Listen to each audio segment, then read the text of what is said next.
The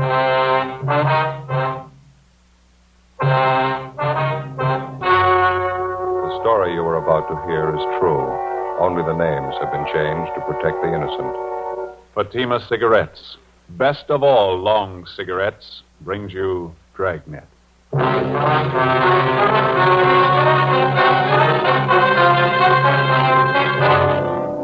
You're a detective sergeant. You're assigned to robbery detail.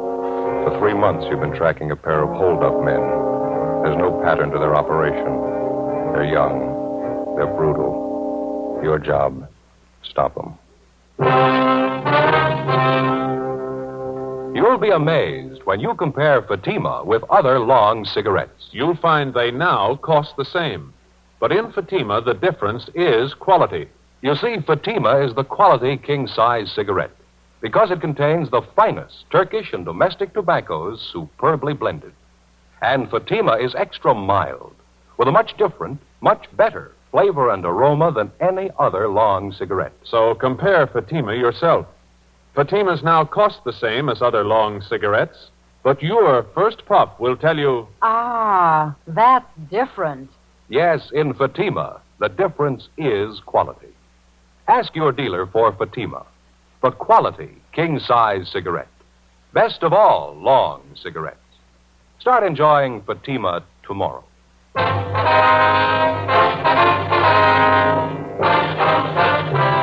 Dragnet, the documented drama of an actual crime.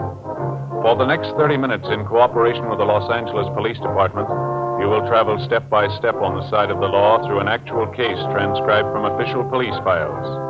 From beginning to end, from crime to punishment, Dragnet is the story of your police force in action. It was Sunday, March 3rd. It was raining in Los Angeles. We were working the night watch out of robbery detail. My partner's Ben Romero. The boss is Harry Didion, captain of robbery. My name's Friday. I was on the way back from the neighborhood bakery shop, and it was 8:45 a.m. when I got to Collis Avenue. Number 4656.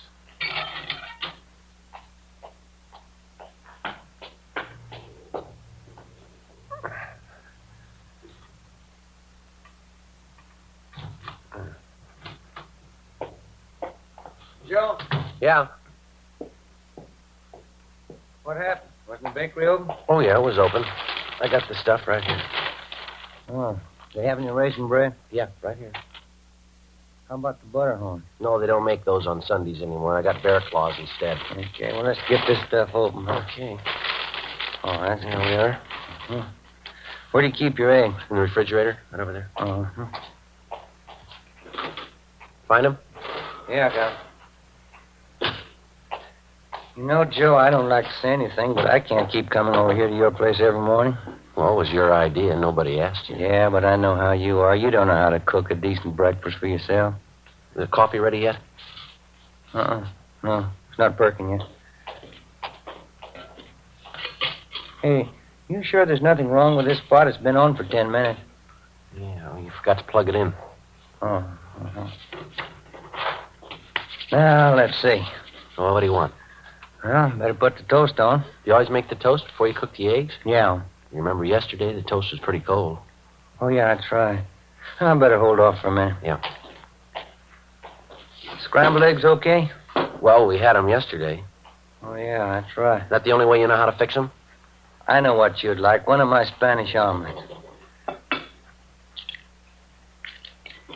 When'd you say your mother was coming back? Oh, in about 3 more days. Yeah, that'll make a week, won't it? Yeah, that's right. Well, I guess I can work something out with Amy. Wife doesn't like me coming over here every morning like this. Well, I told you before, I can make out all right here. Oh, I know how it is. You think you're imposing.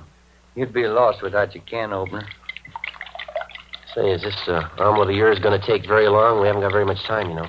I'll have it on your plate in a jiffy. What time are we supposed to see those victims? 9:30 at the county hospital. Where's your tomatoes? In the refrigerator. Oh, uh-huh. Yeah, 23 jobs in 3 months. Those guys really move, don't they? Yeah. Nice tomatoes, Joe. That Hollenbeck job last night.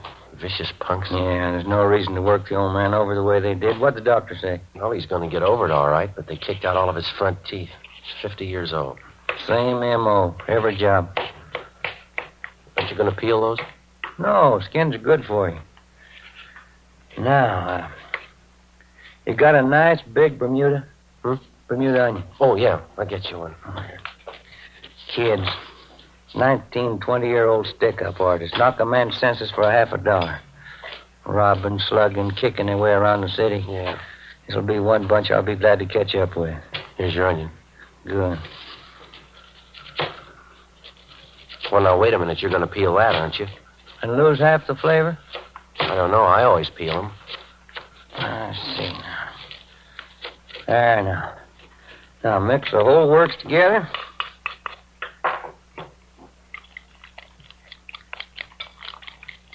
You going to put it in that pan on the stove there? Yes, sir. Looks pretty hot, doesn't it? It's smoking. Joe, that's the way you cook a Spanish omelet. Hot, fire, and fast. Now, into the pan. The whole trick in making a good Spanish omelet is you got to work fast. Yeah. What are all those little brown flakes on the top there? Oh, the onion skins. No, I don't know. That doesn't look right to me. Wait till you taste it. I'll get it.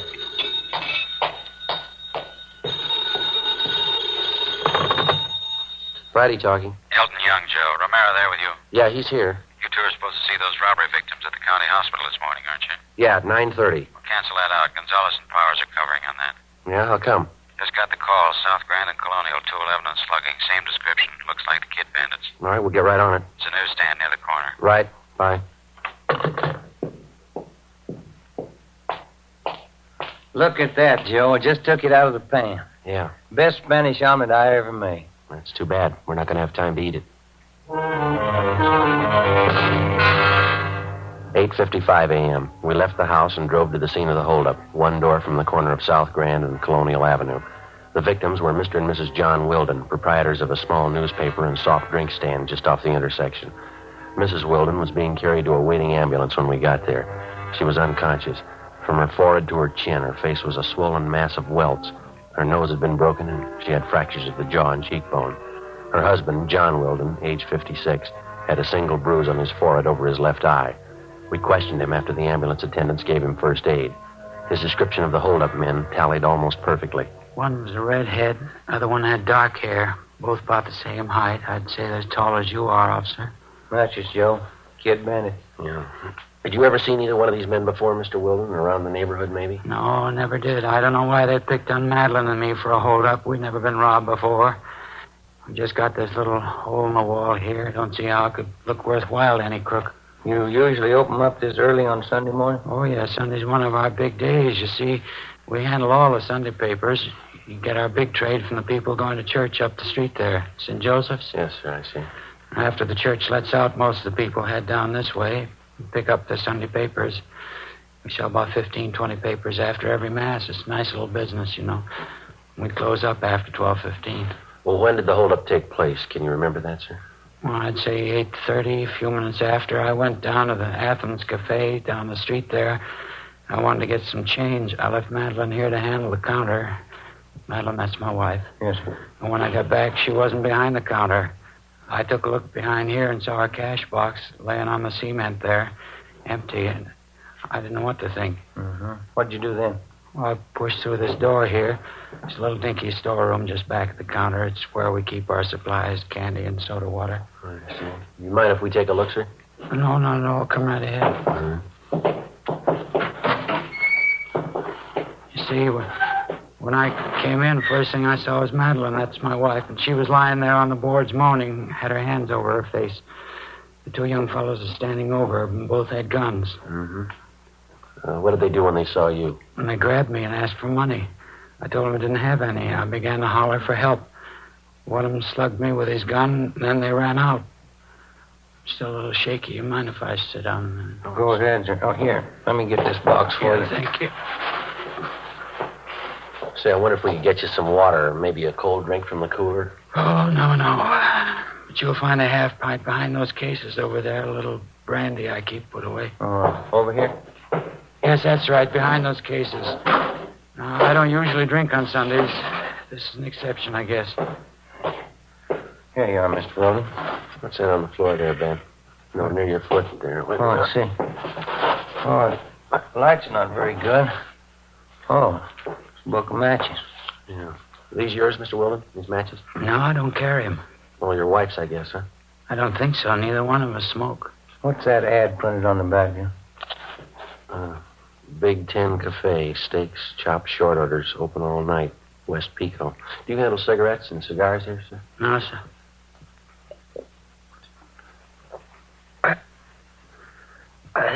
Candy and soft drinks and newspapers, that's all. Inside of the matchbook cover, Joe. Some scribbling on it. George Bell, S. Cameron, 5th and Alameda. Do you recognize this at all, Mr. Weldon? Big 10 Cafe. No, I've never been there. Now, how about the names here, inside the cover? George Bell, S. Cameron. No, I never heard of him.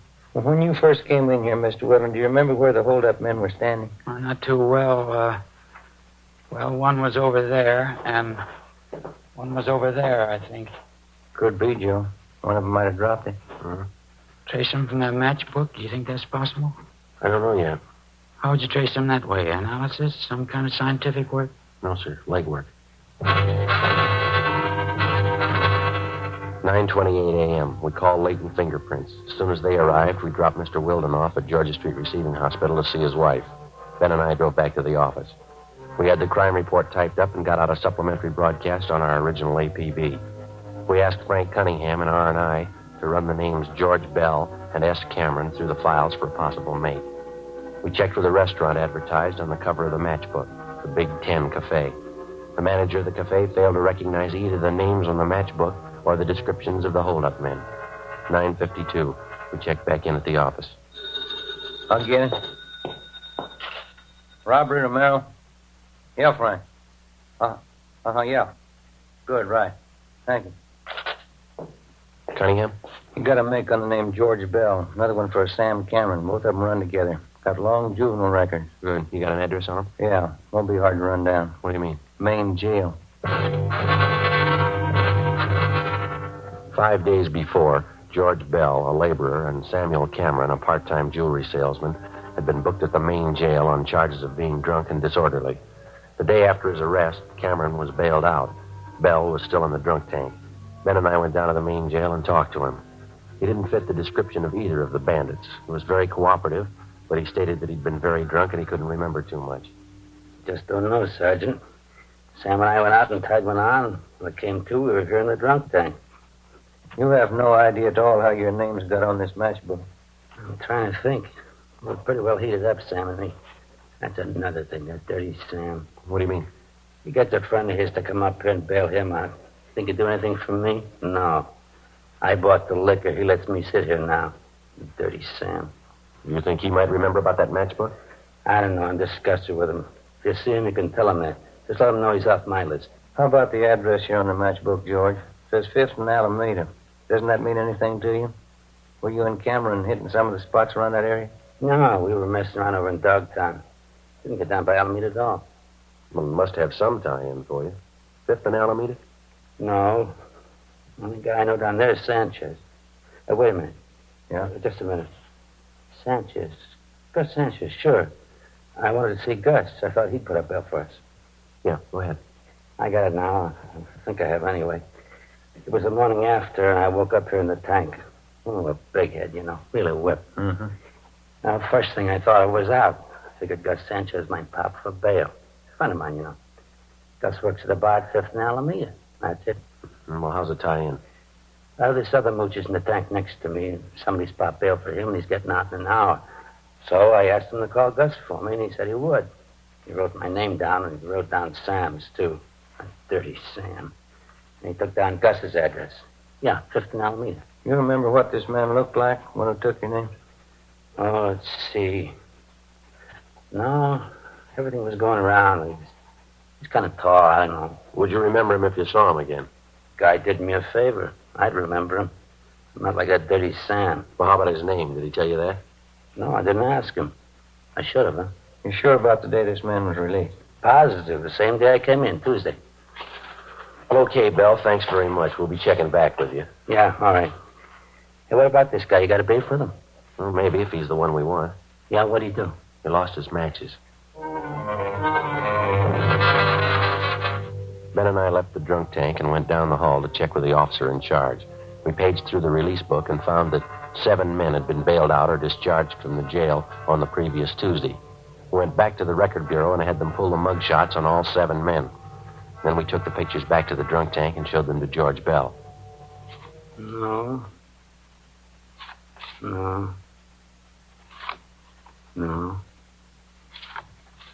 Yeah, this one, I think. Can't be sure. I think that's him. George Bell had tentatively identified the mug shot of a Fred Gunther, WMA, 21 years old. Gunther had a previous record of grand theft auto, purse snatching, and drunk charges. His picture matched closely with the description of one of the suspects. 4 a.m., we contacted the Kid Bandit's most recent victim, John Wilden, at his home. We asked him to look at the same group of mug shots that we'd shown to George Bell.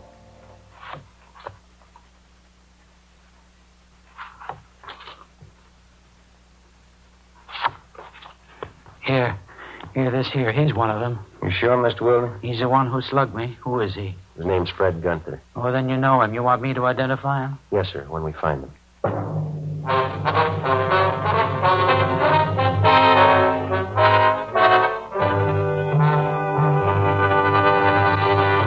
You are listening to Dragnet, authentic stories of your police force in action.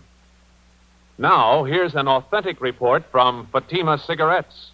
1949. Fatima more than doubled its smokers coast to coast. 1950. Another record-breaking year, with more long cigarette smokers insisting on Fatima quality than ever before. In 1951, enjoy Fatima quality yourself. Yes, friends, in Fatima, the difference is quality. Quality of tobaccos. The finest Turkish and domestic varieties, extra mild and superbly blended, to give you a much different, much better flavor and aroma. Quality of manufacture. Smooth, plump cigarettes rolled in the finest paper money can buy. Quality, even to the appearance of the bright, clean, golden yellow package. Carefully wrapped and sealed to bring you Fatima's rich, fresh, extra mild flavor. Compare Fatima yourself. Fatimas now cost the same as other long cigarettes, but your first puff will tell you... Ah, that's different. Yes, in Fatima, the difference is quality. Start enjoying Fatima quality yourself. Insist on Fatima, the quality king-size cigarette. Best of all long cigarettes.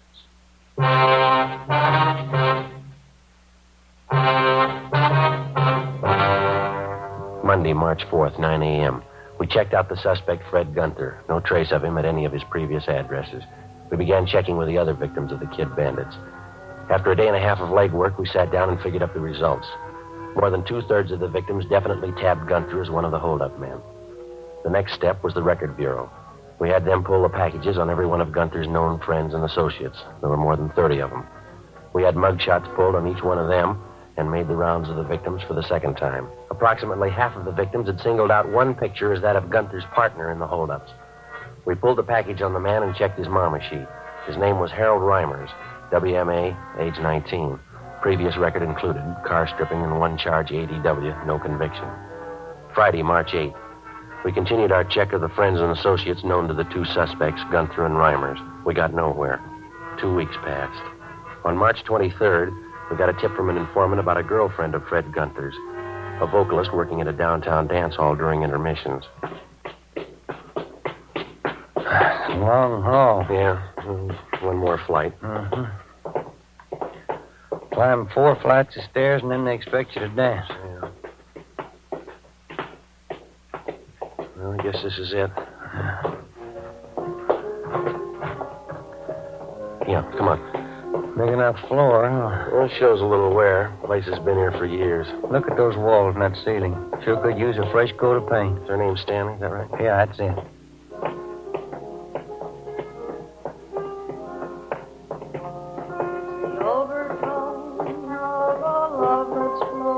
Excuse me? Hi. Your name Lorraine Stanley? Yeah, that's right. Sweet Lorraine, that's my billing. You with the band? No, we're police officers. I'd like to talk to you for a minute if we can. Oh, sure, all right. I was just rehearsing a little. What's it about, officer? Do you know Fred Gunther, Miss Stanley? Fred? Yeah, I know him. I used to be engaged to Fred. You happen to know where he is now? No, I don't. Guess I haven't heard from him in 3-4 months. Usually looks me up when I'm in town. Maybe he's sore about something, I don't know. Has he contacted you at all?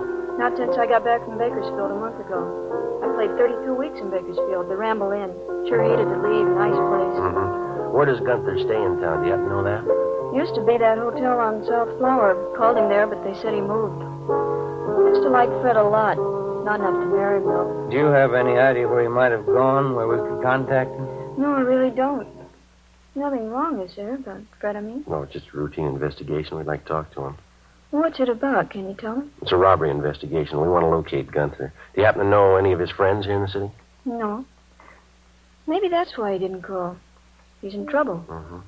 Robbery? Is that it? Well, we just like to talk to him, that's all. Well, if he's done something wrong, I'm not going to hide him. I can't afford to get mixed up in it.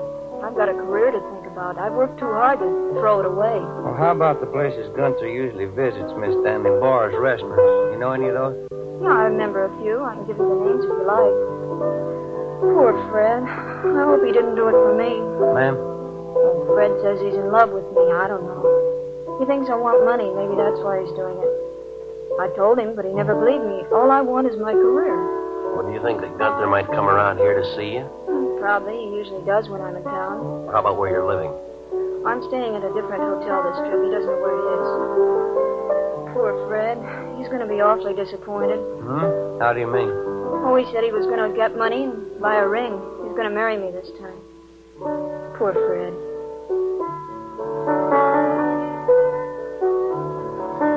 This is my new theme, officers. You like it? Just one more thing, Miss Stanley. If Gunther contacts you by phone, will you be sure and let us know? All right, I'll do that. Sure, a beautiful theme, isn't it? Piano player in Bakersfield, he wrote it for me. Beautiful. Yes, ma'am. I hope Fred understands. I don't want to hurt him, but I can't marry him. How do I make him understand? How do I explain it? I don't think you'll have to, ma'am. Before we left Lorraine Stanley, we told her that if Gunther should contact her, not to tell him that she'd talked with us. Stakeouts were placed on the dance hall where she worked and at the hotel where she was staying.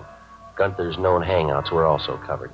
The next night, the Kid Bandits were back in business. They hit twice, a liquor store on Franklin Avenue and a tavern on South Flower. Gunther and Reimers were again identified as the two suspects. The stakeouts continued. The search went on. 4 days later, we got a tip from the proprietor of a shoe shine stand on West Temple that Gunther's partner, Harold Reimers, had been seen entering a small hotel up the street from his stand. We drove over and checked with the desk clerk. He identified Reimers' mugshot. He told us that the suspect wasn't in, but that he was expected back that night. Ben and I went on stakeout in his hotel room. 7 p.m. Reimers failed to show. Getting a little hungry, Joe. You? Yeah, what time you got now? 20 after 7. Stomach's starting to growl. And what's that, a parade? Well, I don't think so. Let's see. Oh, it's the Salvation Army Band. Oh, yeah, Saturday night. Might as well check the office, huh? See if we can't get a relief. Yeah. Would you get me Michigan 5211, please? Michigan 5211. Yeah, we'll pay for it, thank you. Would you close the window, George? A little noisy. Yeah, okay. Robbery, please. Yeah, Young, this is from Merrill. How's that? You sure? Okay, thank you. Gunther and Reimers, they pulled a hold-up down South Main. When? 20 minutes ago. Gunther got away. Yeah. They got Reimers. 7:45 p.m. Ben and I got back to the city hall and went to the interrogation room. Together with Young and Carr from robbery, we tried to question the suspect, Harold Reimers. We talked to him for over an hour. He refused to tell us anything. We took him to the main jail where he was booked on 211 PC. 9:15 p.m. We went back to the office. I'll get it. Robbery, Romero. In just a minute. For you, Joe. Okay, thanks. Friday talking. Sergeant, this is Lorraine Stanley. Yeah, Miss Stanley. I'm over at work. The dance hall, you remember? Yes, ma'am. Anything wrong? Well, Fred just called me, Sergeant. I told the officers here.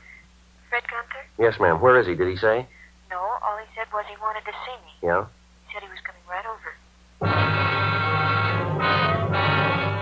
9:25 p.m. We called the men on stakeout at the dance hall and alerted them. Elton Young, Ben, and I got in the car and drove over. We checked with the detail on stakeout. Gunther hadn't been spotted, but because of the large crowd entering and leaving the dance hall, it was possible that he could have gotten in unnoticed. We talked to the Stanley girl. She hadn't seen or heard anything further from the suspect. Ben and I staked out in her dressing room where Gunther said he'd meet the girl. It was a small converted storeroom at one end of the dance floor, just behind the bandstand. Lorraine Stanley was on during the intermission. We waited. What have you got, Joe? Almost 10:30. This guy must feel pretty sure of himself. He pulls a robbery, he's almost picked up, and 3 hours later he makes a date to show in a public play. Well, he hasn't shown yet. I'm not too sure about that Stanley girl. How do you mean? Well, if she's that big an attraction for him. This is the only way out, huh? Besides that fire escape off the alley. Yeah, Young's covering the alley. Come on. Down here, Joe! He got by me. He's up the alley behind one of those trucks. He can't go far. That's a dead end. Stay here, Young, and cut him off. You all right? Yeah, he slugged me, knocked me down. I didn't see him in the dark. Come on, Ben. Yeah. Easy, huh? Sure dark. Yeah. Watch it behind that truck! Hey, Cole, I'm coming out! Watch it, Joe!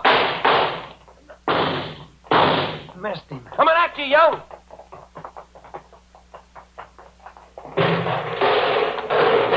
Don't shoot! Don't shoot! All right, stand still. You want to stay with him, Young? We'll call in. Yeah, right. Closest place is that little cafe off the alley to the left. Thanks. Come on, Ben. Yeah. I heard you. Yeah, I guess they got a phone inside. Come on. Wait a minute. As soon as we get Gunther downtown, we're going to come right back here. What for? Take a look at that fry cook in the window there. Yeah, what about him? That fella makes a Spanish omelet exactly like I do. The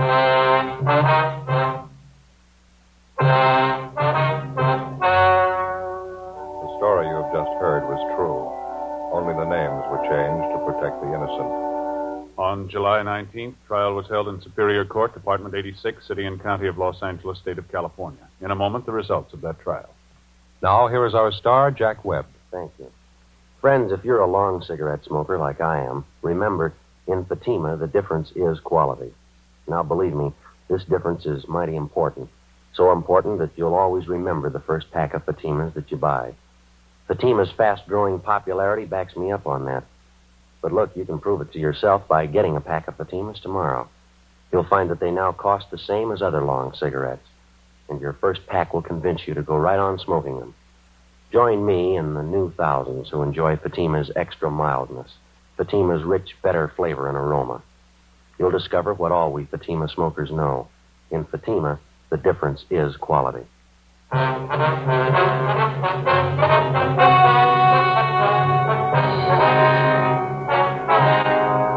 Fred Gunther and Harold Reimers were tried and convicted on several counts of robbery and assault.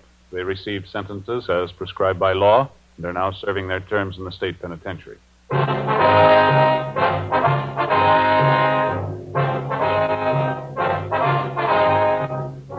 You have just heard Dragnet, a series of authentic cases from official files. Technical advice comes from the Office of Chief of Police W.H. Parker, Los Angeles Police Department.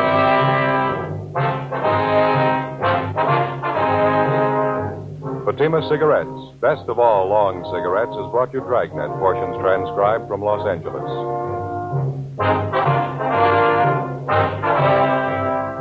We the People is next with stories of today on NBC.